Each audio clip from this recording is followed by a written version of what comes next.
Germany से नजर हुसैन की खबर शामिल करते हैं। कोरोना की वजह से पूरी दुनिया के नौजवान तंग आ चुके हैं, उनकी आज़ादी सल्ब हो चुकी है। इस वक्त नौजवान तबके का हाल बिल्कुल ऐसे ही है जैसा कि आप किसी पंछी को अचानक पिंजरे में बंद कर देते हैं।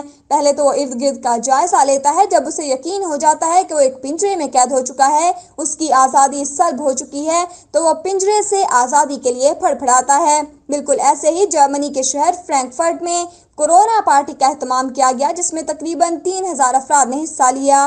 रात के पिछले पहर 3 बजे जब तकरीबन 500 से 800 अफराद बाकी बचे थे, नशे में धुत चंद नौजवानों का आपस में झगड़ा शुरू हो गया। पुलिस झगड़ा निपटाने के लिए आगे बढ़ी कि अचानक नौजवानों ने पुलिस पर हल्ला बोल दिया।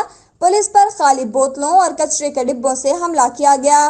पुलिस ने भारी नफरी तलब कर ली। इस दौरान पुलिस ने 39 बुलवाइयों को हिरासत में ले लिया, जबकि उनकी अक्सरियत तारिकीन वतन से थी, जिनमें से 38 मर्द जबकि एक औरत थी। हिरासत में लिए जाने वालों की उम्रें बतदरीज 17 से 23 साल बताई गई हैं।